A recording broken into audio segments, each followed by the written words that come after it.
Thank you so much for being here. This is an incredible series that we started last year for our President's Council members, and due to popular demand, we wanted to open it up to the broader community. And I'm so happy to see so many of you here that I know and adore and love. And most importantly, we're so grateful that Rob Denson is here with us today. So I'm so excited to hear his story. So you're a powerhouse, an incredible leader.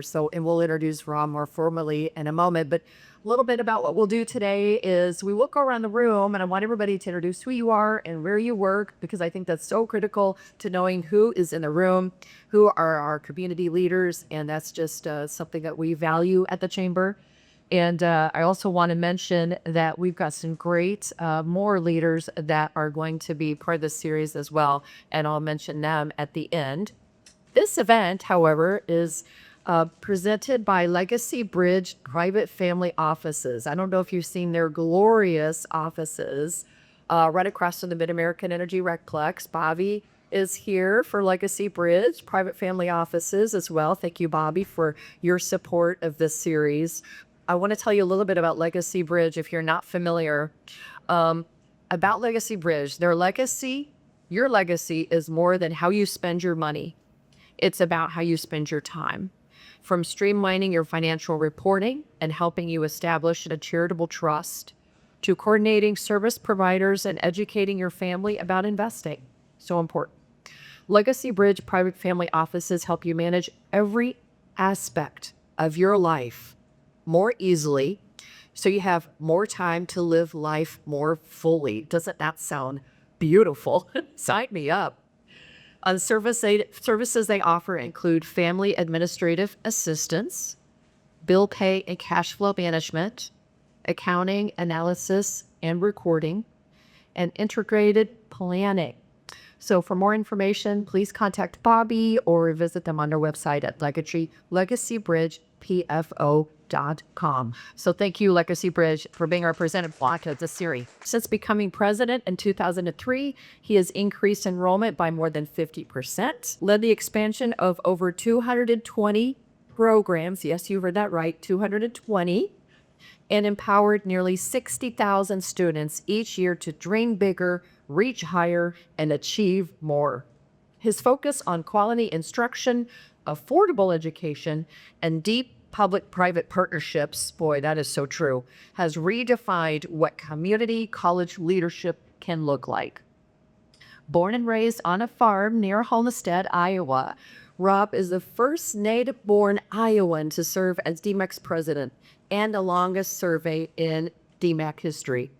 His journey from Iowa State University, go Clones, to the University of Florida, and from a successful legal career back to higher education reflects his passion for growth, service, and helping others reach their full potential. This year, Rob Denson was rightfully inducted into the Iowa Business Hall of Fame. Incredible achievement. Wow. A tribute to his visionary leadership, his impact across the entire state, and the countless lives he has touched through education, mentorship, and community engagement. Rob remains as energized as ever. He serves on numerous boards, too much to count. It would take an hour to mention all of them right now. He continues to mentor emerging leaders and leads by example with humility, persistence, and purpose. As Rob often says, transformational leaders don't just ask, "What did I do?" but rather, "Am I doing enough?" Please join me in welcoming an extraordinary Iowan, a transformational force in education and beyond, a legacy for our city, region, and the entire state, Rob Denson. Thank you. Thank you, Catherine. It's great to be here. And as with so many rooms that we all go into, we know nearly everyone. As I frequently say about Central Iowa, anyone in a leadership position, we know each other, and except for one, we like each other. And everybody's trying to figure out who that is. No, but it's always good to see Bud here. Bud really was one of my mentors when I came here in 2003, and he continues to be a force of nature in Central Iowa. So what I want to talk about is a little bit about my journey. Of course, I have to talk about DMACC a little bit. I didn't know it was the last lecture until I saw some promotional thing about today's speech. This will not be my last lecture, but in fact, I think I've signed up for the West Des Moines Rotary, October 28th. So that may be close. That will be close. But again, DMACC is, we're very, very proud of the role we play. We're one of 15 community colleges in the state of Iowa. Obviously, we're in the economic sweet spot of the state and a lot going on. But our goal was to be within driving distance of everyone within our area. So we've got 6 fully accredited campuses and then a number of centers and academies around our districts. We're probably done growing. We're pretty much where we wanted to be space-wise. But we're very, very excited of the role we play. We're by far the largest community college in the state. We serve about 38,000 credit students and 21,000 non-credit students every year. As Catherine mentioned, 220 degrees, diplomas, and certificates. We work very hard to give students what they need, but more importantly, we work very hard to make sure our businesses get the skilled labor that they need, no matter what they might do. This is just a map of where our students come from. 97% of our students come from the state of Iowa. 95% of our students stay in the state after they graduate from DMACC. So we've got a very good return on investment to the state and what they're able to do. I just want to talk about one of our programs. In 2011, the TSA came to DMACC wanting us to develop a 3-course certificate program for the screeners in the Des Moines Airport on Homeland Security. So we turned it over to our Criminal Justice Department. They put together a certificate. We put it online in 2014. In 2017, the head of TSA flies in from DC, summons us to the airport, and said they had 80 colleges and universities doing TSA training for their respective airports, but they were so happy with what DMACC was doing that they terminated 78 of the contracts, gave us 75% of the country, 36 states, 220 airports, 22,000 agents to train. So that was a big deal until 2019 when we got the whole country. We're now the sole provider for TSA, and you can see 440 airports, 43,000 agents. Not only will TSA pay their agents to go through the Homeland Security course, they will now, for any other agents that don't have a 2-year degree, will pay their way to DMACC Online. So we'll run 500 to 600 TSA agents from all over the country. And I tell you, when they graduate, we have people driving from Texas and Maine to come here in May to graduate when they get their 2-year degree. Now, I say this, but we are on the chopping block with everything that's going on in Washington, D.C. We've probably got about $2 million worth of grants that are in question, and we're just waiting day by day. But I think we've heard now that TSA is paused for the fall term, so we're just waiting to see what we need to do. But again, we're very, very proud of the relationship. One of our instructors in criminal justice, he's an ex-cop. He loves doing reports, and TSA loves reports. So it's a great relationship, and we're very proud of it. Goldman Sachs in 2017 came to us, wanted us to develop a 10,000 small business program in Iowa. They've been running through Babson College in Massachusetts for years, kind of a mini MBA for small businesses. But we would be the first statewide enterprise. We ran the program. It's just been unbelievable. Goldman Sachs actually pays for 3 of our employees to run the program. And we're now over 300 small businesses from all over the state. They come to us, they spend an entire term, work some online, but looking at how they can grow their business. So we're very, very excited about the relationship with Goldman Sachs. And again, when they came to us in 2017, I thought it was a flash in the pan, kind of getting some publicity before an election. But they've been true partners in this, and it's a very, very good program. So if you know any small businesses that are looking to grow, take a look at our website, just look under Goldman Sachs, and you'll see it. I don't suppose that Chase is really excited about that, but still, it's a good company. Intel, AI is a big deal now. So Intel chose DMACC as the first AI for the workforce program in the state of Iowa. We're now part of 150 colleges and universities across the country. They provide the curriculum. We set out and did a non-credit AI program starting last October. As of this coming fall, we'll have a credit program in AI, and it's something that, it is here, and we need to know how to effectively use it and understand its strengths and its weaknesses. Of course, Simon Estes, world-renowned opera singer, is now a visiting professor of music at DMACC, and we now have the Simon Estes School of Fine Arts, an exceptional an exceptional theater and music program. So, the students that come to us, we don't have many music majors. We have several that are interested. But to say that you took music lessons from Simon is a big deal. So we're very, very excited about that. In 2016, DMACC was picked as number 10. And I don't mean number 10 of the 15 community colleges in Iowa. We were picked number 10 of the 1,717 two-year programs in the United States based on value. We've got the highest bond rating of any community college in Iowa, the lowest property tax levy rate, and the lowest tuition and fees. Many of our students are low income, and money is important. So we work very hard to deliver a very fine product at the lowest possible cost. Now, I talked about Iowa a little bit earlier. I'm very proud to be an Iowan. First native-born Iowan to be president of DMACC. My wife and I spent 25 years in Florida, came back in 1998. So when I came back, I tried to think about, when has Iowa been important in my life? So what is my Iowa score? And you can always do your own. So my Iowa score is, obviously we're in Iowa today. I'm born in the University of Iowa Hospital in Iowa City, grew up in Iowa Township in Iowa County. I went to a one-room country school number 6. I was president of the Iowa Hawkeyes 4-H Club. I was county president. And when I went to church, my best friend's mother's name was Iowa Hahn. I graduated eventually from Iowa Valley High School. I took the Iowa State Test of Basic Skills. I've got 2 degrees from Iowa State. I helped create the Iowa State Volunteer Center. My family, we didn't have a lot of money. We did a lot of fishing in the Iowa River. My wife and I had even less money when we were married. We canoed in the upper Iowa. When I came back to Iowa, it was the Northeast Iowa Community College's president. I helped create the Northeast Iowa Community-Based Dairy Foundation, first native-born Iowan to be president of DMACC, doctor at Iowa Health Systems, subscribed to Iowa Farmer Today. I'm a member of the Iowa Farm Bureau, bank at Iowa State Bank. I helped create the Iowa Culinary Institute.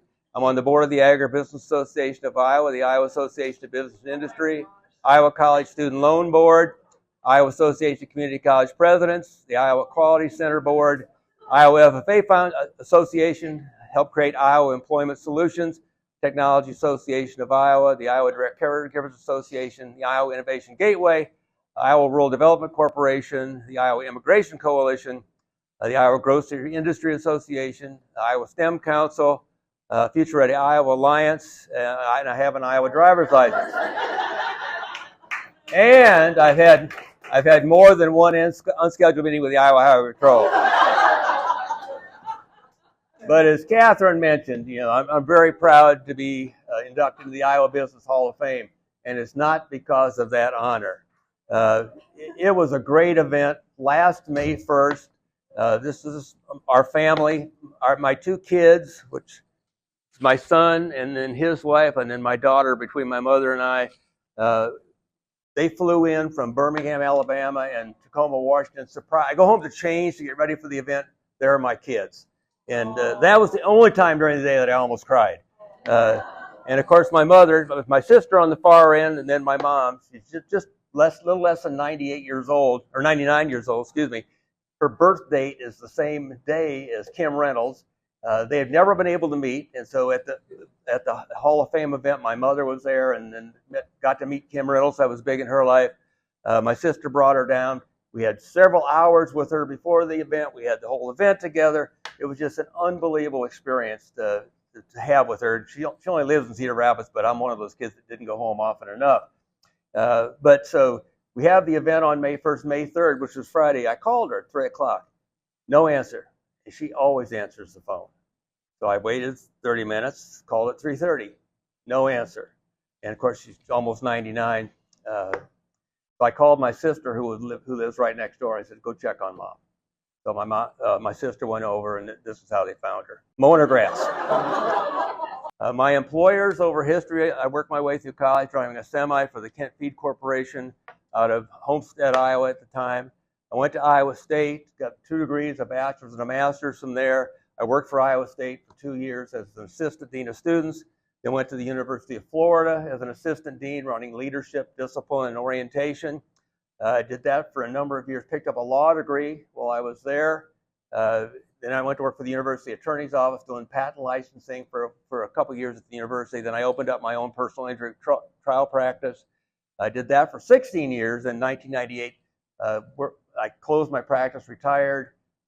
Practice law got very different after a case called Bates versus Arizona, which allowed a lawyer advertising. Prior to that, much different way to practice law than before you had TV ads, billboards, buses, etc. And I just didn't like it anymore. So I retired, went to work for Santa Fe Community College. 2 years later, I'm president of Northeast Iowa Community College for 5.5 years. And of course, I've been at DMACC now since 2003. Now, when I was a lawyer for the University of Florida, I don't know if any of you have glaucoma, but there is it used to be the holy grail of glaucoma was to find an eye drop that would reduce your intraocular pressure.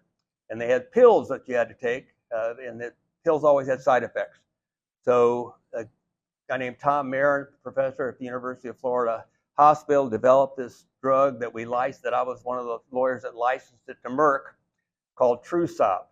And it's, again, was the holy grail, and it's been very, very popular. The University of Florida made more money off the license of TrueSop than they did off Gatorade. I mean, it was a big, big deal. So I'm very proud of that, and I really didn't even know how well it had done until I was getting cataract surgery on both of my eyes, and I looked over on the counter, and there's a bottle of TrueSop. So I think it's still in use, but whatever. This is my law office, and I bought a bank and turned it into a law office, and I don't know why I didn't get a picture of it other than a claims picture here as a tree got blown over on it. But I really loved the practice of the law. It was a lot of fun. I was a plaintiff's trial lawyer. We had a great relationship with the defense attorney and the bar. I was active in the statewide Academy of Florida Trial Lawyers. Really had a good time and a lot of very, very good clients. My most famous client, though, was Dan Pastorini, quarterback for the Houston Oilers. It is true he was dating Farrah Fawcett. Not at the time I represented him, but at some other time. But I represented him in his racing deals. He was the top fuel dragster for Coors.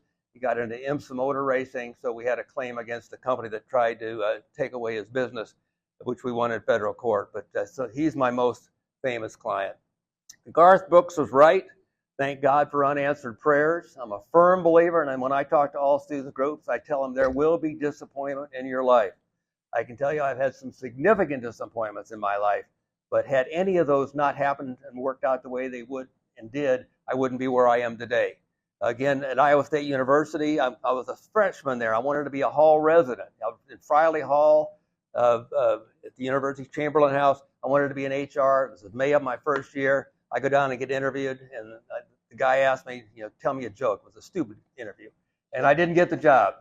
But because I didn't get that job in housing, I went over to the student affairs side, and that got me into that whole other line of work. When I was in Florida, I was active in the bar. I was chair of the Judicial Nominating Commission, so I was one of 2 names that went up to the governor of Florida to be a circuit judge. Again, I didn't get it. I came in second out of 2, but I'm glad I didn't, because I wouldn't be here today had I done that. And finally, I ran for public office in 1994. I ran for the State House of Representatives. I ran very hard and lost by 466 votes. But again, if I'd have gotten that job, I wouldn't be here today. I'd probably be indicted. But I talk about it, and we talked about AI. AI is not always right. So the Business Record asked me to do a little story on kind of my background last year sometime. So I go into ChatGPT 4.0. I said, Denson versus Casey, State House of Representatives race, 1994 outcome. It comes back, said I lost by 66 votes out of 32,000 in District 11. Well, I knew that was wrong. So I went into just regular old Google and typed the same message in just a Google search. It pulls up the Secretary of State's thing. I lost by 460 votes out of 42,000. So it was off by 400 votes. It was off by 10,000 voters. But the weird thing was AI had me running in Jacksonville, Florida, and I was in Gainesville, Florida. That's 100 miles apart. So if you use AI, you got to watch it, because it doesn't always give you the results. And that's my wife, Pat. We've been married now 54 years. True partner. A true partner and support. In fact, I wouldn't be able to have done much without her support. And we love DMACC. And this is probably my last gig. I'll be 78 years old at the end of the year. So it's probably unlikely I'm going to get any other job. I am keeping my truck driving license active, and I have. Yeah, Freightliner figured out I had driven truck for Kent Feed, so they've given me a brand new semi. They custom painted DMACC blue now. So this is the 26 tractor that I've driven for them. I'm the only one that drives it. So if you see the DMACC vehicle in a parade, that'll be me driving, and Pat will usually be waving on the other side. So again, it's great to be here. Last year, I gave the governor a ride from the Capitol out to in Altoona. Then I picked up Gage Kent and gave him a ride to Waterloo. They went. I couldn't believe it. And I'm most surprised by the fact that Governor Reynolds and I had a very, very good talk. If I was governor, I'm not sure I would get in anybody's car without a witness. I mean, we had a great talk. We don't agree on a lot of things, but she puts me on a lot of the boards that she has because she knows I'm not going to throw bombs. I just want to get something done. And there always is a way to find an agreement. Probably one of our most famous programs is our Iowa Culinary Institute. It's an amazing, hardworking group. Dennis Albaugh and his wife gave us $1 million to start this renovation. It used to be an ugly block building, no windows, and now it's just plain beautiful. And we probably do 40 gourmet dinners a year. And if you walk into that room during any of our formal dinners, there'll be more millionaires in that room than any other restaurant in town. But we're very, very excited about it. In fact, we just celebrated the 40th anniversary of our French Chef Exchange. We bring French chefs here in January, spend 3 weeks with our students. We send our top students to France in May, usually with a number of our donors. We just finished a 2-week trip to France to celebrate, and then my wife and I are leaving Friday to do 2 weeks. We didn't go on the first trip because we had a high school graduation to go to, but we'll be heading to France on Friday just to celebrate that great relationship. And it's amazing. And I always say, if you go into any restaurant in Des Moines, always ask if there's a DMACC chef in the kitchen. Generally there is, and if not, you should leave. But we're very proud of our work. This is our family. This was taken in New Orleans last year. Very, very proud of everyone and very blessed. And I should start with the very blessed part. My frequent advice to students and young professionals, one, there is a secret of life, and it's hard work. And you'd be surprised, the harder you work, the luckier you get. I mean, there are a number of people, and we probably know who they are, that really don't want to work hard. And it usually doesn't, I mean, everybody knows who's not and who is. So again, the secret of life is hard work. You must be present to win. And if you're going to be there, show up early. Jeannie's going to know this, Mary knows this, anything political or not, it's important to show up. And I try to show up as often as I can. Now, I actually know the origin of when I realized this was important. When I was 18 years old working for the feed mill, we had 2 straight trucks, and we had a brand new 1968 Freightliner cab over candy apple red. It was beautiful. And of course, I was a part-time driver in the summer, and somebody else always got the assignment to get the truck. So one morning, I'm always 15 minutes early. So I showed up, and there was the boss, and we were making a run to Altoona, and Clark Burns was his name, and he said, Rob, you know, so-and-so, the driver of the Freightliner, is sick today, and since you're the first one here, you get the new truck. And from there on, I got the new truck. And that, you know, it was amazing for an 18-year-old kid to have that kind of an experience. And again, I love to drive. So you must be present to win. If you're not there, not much happens. Listen more than you talk. People are usually more interested in you hearing them than in them hearing you. When I had my trial practice, I was a single practitioner. Any good case, they shop it around. They'll talk to a number of the lawyers they've heard do a good job. And I can tell you, I wasn't the best plaintiff lawyer in Gainesville, Florida. But I can tell you that when I asked my clients later, why did you pick me? They said it's because when they came to see me, I was more concerned about their case than telling them how great I was. So again, be a good listener, and you'll be surprised what you hear. Many of us are blessed, and I don't think we're put on this earth to have a good time.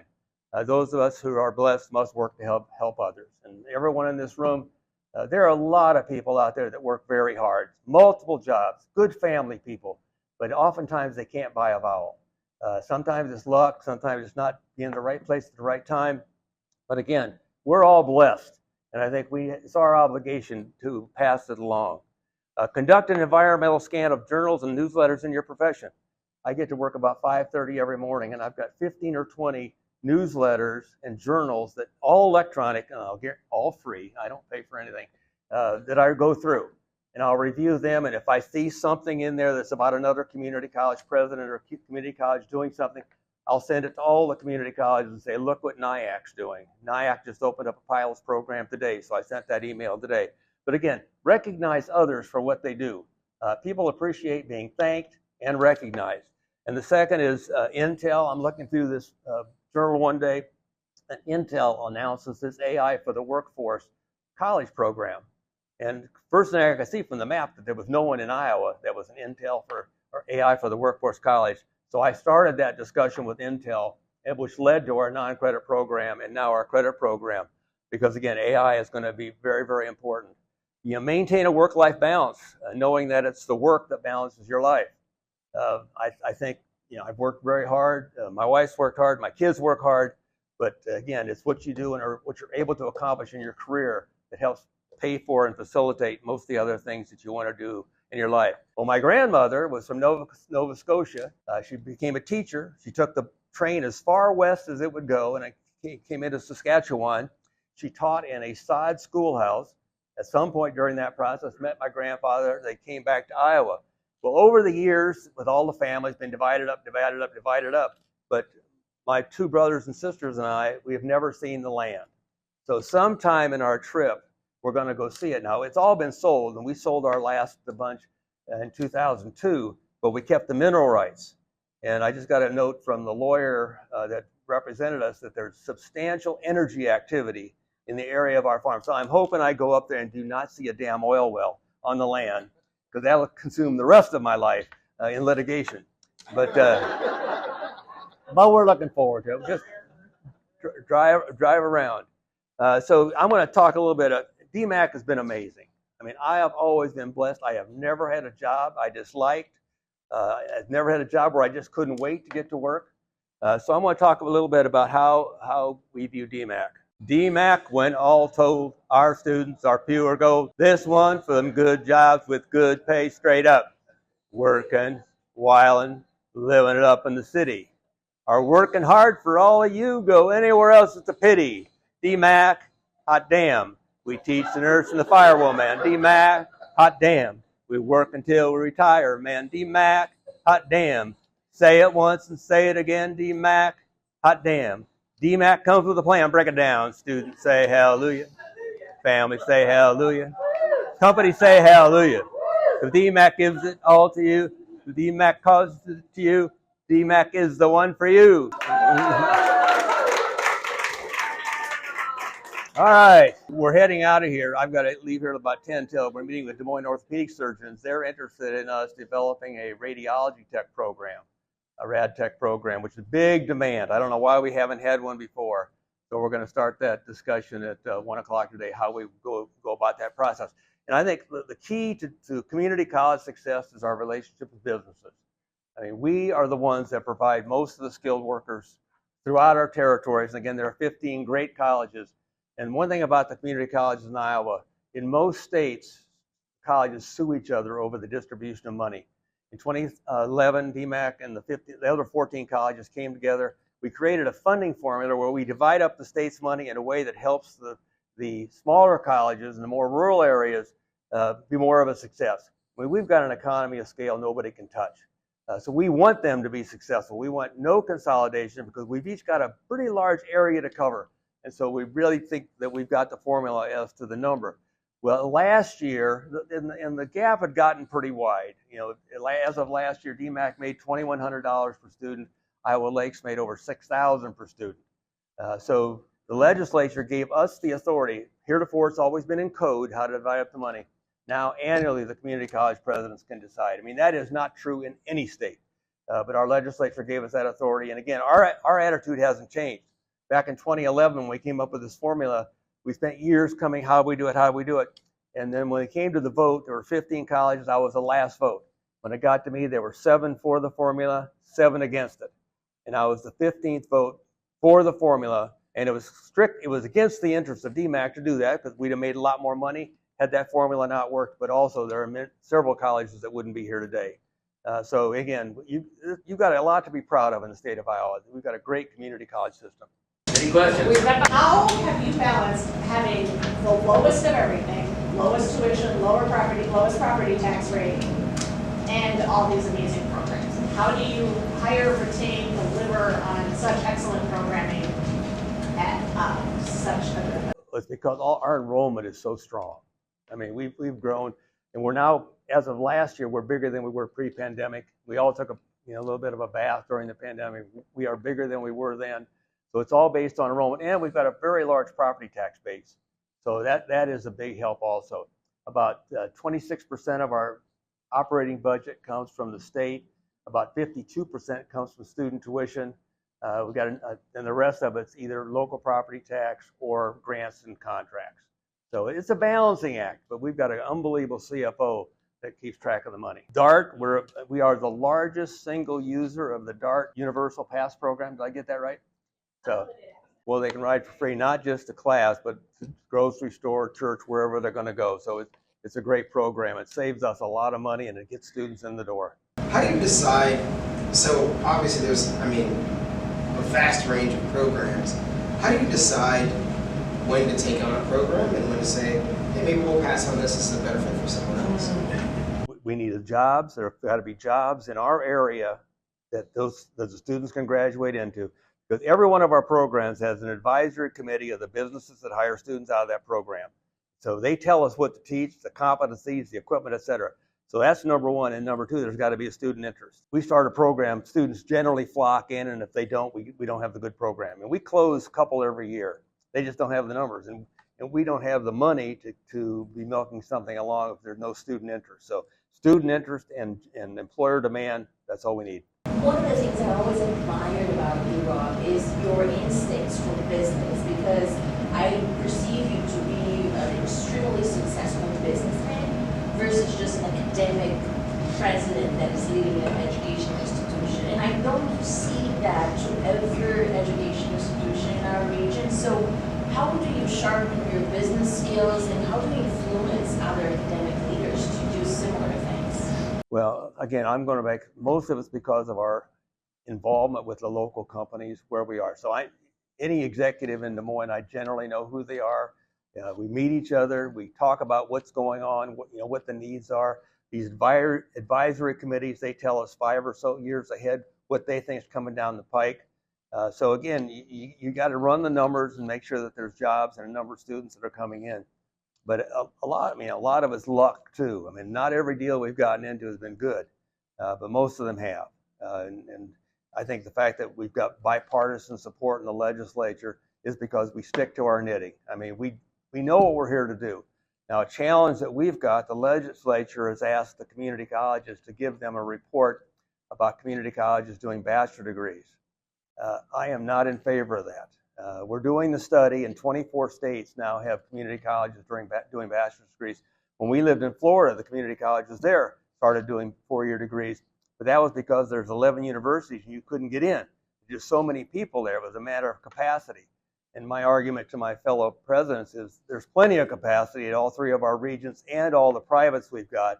And a private college in a small town or even big town, it's a big deal. And so we don't want to do anything that impacts them. But again, it's the changing nature of business, and we'll be up to the legislature in the end whether we do it. But we're going through that discussion right now. Rob, if you had time for one more question. I was curious about your Goldman Sachs program. Did you say how many small businesses across Iowa were enrolled? And do you have any use cases yet of someone who's a growth-oriented, small to medium-sized business that has seen success with that program? Check out our website. By the way, I'm a DMACC graduate in 2005. DMACC gave me a quality, affordable education that's led to a tremendously fulfilling career. Thank you, Rob. Yeah, we run cohorts of about 30 students. So we're over 300 students or companies that have gone through the program now. Jenny Steffensmeyer, she was highlighted over the weekend. Her company is a welding shop. She's done extremely well. But again, it's to help these individuals do better. Wall Street Journal printed last week that high schoolers are being offered handsome $70,000 degree, $70,000 a year salaries coming to 18-year-olds in the welding programs coming out. So very, very interesting. That, and right now, 40% of Iowa high school grads are not going on to college. I think that is a shameful number. And in some schools are better, a number of schools are worse. And right now the companies are paying more than they used to. And nearly everybody's paying at least $15, so it's pretty attractive, particularly if you're coming from a low-income family. College education works. So all the numbers are there. You'll do better long-term if you've got the education. So, thank you. I know